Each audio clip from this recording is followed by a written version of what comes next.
DepEd mission to protect and promote the right of every Filipino to quality, equitable, culture-based, and complete basic education where students learn in child-friendly, gender-sensitive, safe, and motivating environment. Teachers facilitate learning and constantly nurture every learner.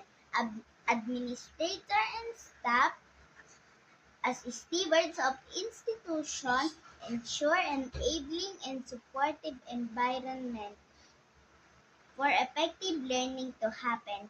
Family, community, and other stakeholders and are actively engaged and share responsibility for developing lifelong learning.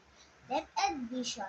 We dream of Filipino who passionately love their country and whose values and competencies enable them to realize their full potential and contribute meaningfully to building the nation. As a learner center public institution, the Department of Education continuously improves itself to better service its stakeholder. DepEd core values: maka-Diyos, makatao, makakalikasan, at makabansa.